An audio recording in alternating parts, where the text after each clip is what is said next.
Ethan had written to Leah, but his wording had been stilted and awkward, just as he'd been toward her in the hospital before they became friends, before they kissed. At the door of the barn, she smoothed her hair. I look a mess. You look lovely, Charity said, stepping aside.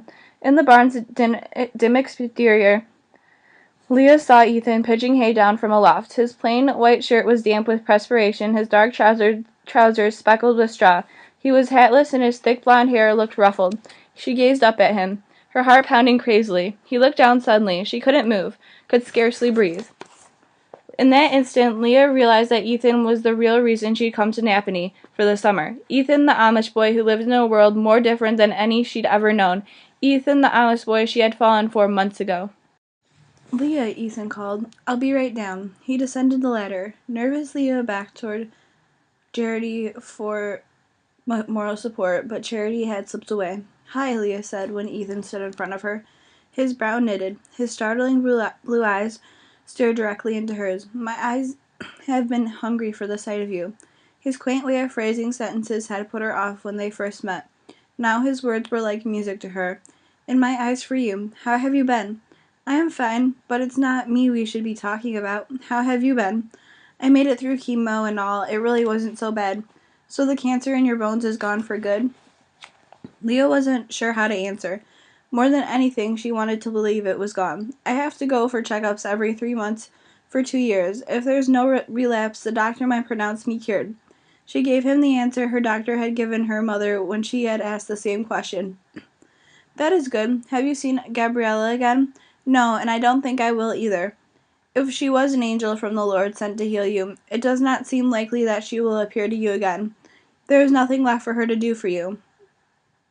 Everybody else thinks she was a nutcase who somehow slipped through the hospital security.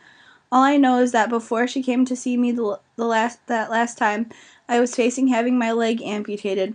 After she touched me, my x-ray started changing. Leah shrugged. Maybe it was just a coincidence. I guess I'll never know for sure who she was.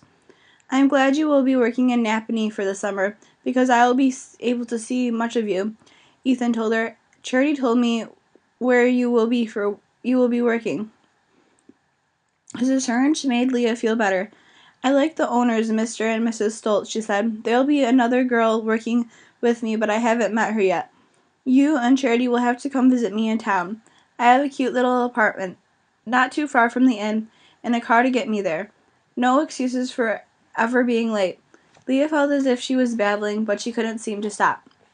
You will live by yourself? He made it sound slightly scandalous.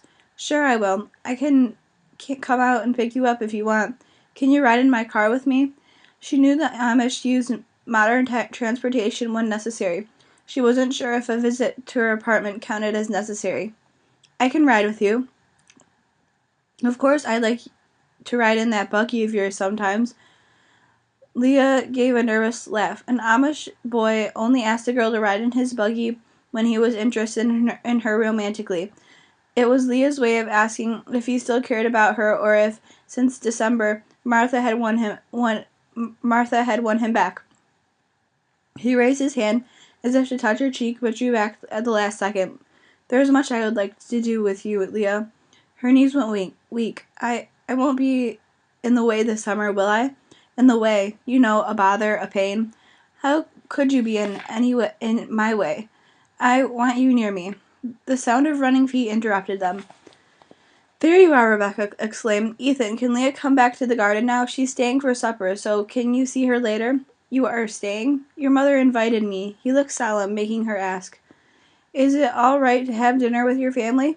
Oh yes, please. It is good to think about seeing you at our dinner table tonight. Even though I'm English, he grinned. I have eaten with you before. You are very civilized.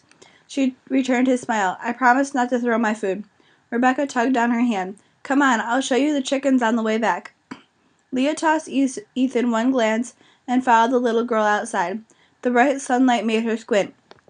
She gazed around the beautiful stretch of farmland. Far back on the property she saw another house. Who lives over there? She asked, pointing. My sister Sarah and her husband Israel, Rebecca said. I remember during their hospital stay, Rebecca had told Leah about her sister's Amish-style wedding. Very different from most weddings. Yes, and guess what? Rebecca lowered her voice. Although there was no one around to overhear. "Sarah's going to have a baby." The little girl giggled. "Her stomach is fat. I saw my cat have kittens, so I know these things." Leah suppressed a smile. "That'll make you an aunt, and your mother a grandmother, and your Oma a great-grandmother." Rebecca's eyes grew large. "I'll be an aunt?" Leah stroked the child's head, which was covered by a black prayer cap, and remembered how she used to long for a sister when she was growing up. "Yes, you will." After looking over the chickens in Rebecca's charge, Leah accompanied the girl to the house. They entered a spacious kitchen filled with smells of baking bread, roasting meat, and simmering vegetables and gravies. A table filled with mixing bowls resembling a command center stood in the center of the room. Cupboards reached to the ceiling along two walls, and a sink with a hand pump stood under a window. Leah saw Elizabeth toss wood into a large black cast iron stove. The room was overly warm. Then she realized that the house had no electricity, so that meant, along with a wood stove for cooking, no air conditioning or fans. "Rebecca, set the table, please," Mrs. Longacre said. "What should I do?" Leah asked when Rebecca had scurried away. "Help me peel carrots," Charity answered. Leah started scraping vegetables into the sink. "Ethan looks great," she told Charity quietly. "Thanks for letting us be alone together." "Please," Leah said. "I wasn't sure. I know I'm not the ideal girl for him to bring home to Mom and Dad. Our family has had English here before." "Really? Who?" But Charity clenched her lips together, and bright spots of color appeared on her cheeks. "Forgive me, I should not have spoken of the past." Leah knew that they couldn't talk freely with Charity's mother and Oma so close by, but she was puzzled. What did she mean, and why act so secretive about past dinner guests? In an hour the meal was ready, and Mrs. Longacre stepped out on the porch and clanged a large bell, calling the men in from the fields. Charity explained. When the men arrived, Charity introduced her family. "You remember Papa and Ethan, and this is my grandfather Opa, and my brother Simeon." Leah smiled at the Amish men without meeting Ethan's eyes. Mr. Longacre welcomed her, but his greeting seemed stiff and formal. In the dining room, a long table with straight-backed chairs took up most of the floor space. No pictures hung the wall, no rug covered the hard wood floor. A pull-down shade was the only decoration on the window. Serving dishes heaped with food garnished the bare tabletop. Mrs. Longacre hung an oil lamp from a low-ceiling hook over the table and lit it with a long match.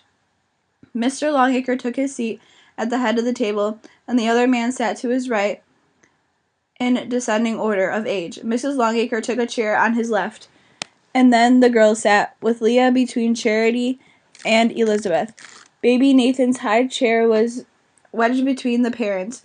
Leah tried not to fidget. "We shall thank God," Mrs. Longacre said. The blessing was breathed and spoken in both German and English. The men passed the bowls among themselves first, then to the women. "No, ladies first. Rules here," Leah thought. The meal was quiet, the only sounds being those of bowls scraping against wood and utensils striking plates. When a bowl was emptied, Charity or Elizabeth, taking turns, went to the kitchen and refilled it. Leah thought the food was good, but she was too nervous to really enjoy the meal. She sensed tension in the room and wondered if her presence was the cause of it. "Bud threw a shoe this afternoon," Opa said at one point. "He'll have to be taken to the blacksmith," Mr. Longacre said. "I can take him tomorrow," Ethan said. "You have other tasks," his father replied. "I will take the horse," Ethan said, surprising Leah. His tone almost sounded defiant, not at all Amish. Ethan's father gave Ethan a hard look. The grandfather said, "Let him take the horse, Jacob. It's his choice." Mr. Longacre gave an imperceptible nod, and although Leah knew something out of the ordinary had occurred, she didn't have a clue what it was. Her stomach continued to tighten, and by the time the meal was over and the table cleared, she wanted to jump out of her skin. When the women began cleaning up and the men returned to the barn, Leah followed Charity out into the yard. Night had fallen, and without a porch light, Leah could hardly see 2 feet in front of her. Charity began to fill a large pot with water from the outside pump. Leah caught her friend's arm. "Something's wrong, isn't it? Please tell me, Charity. What have I done to offend your family?"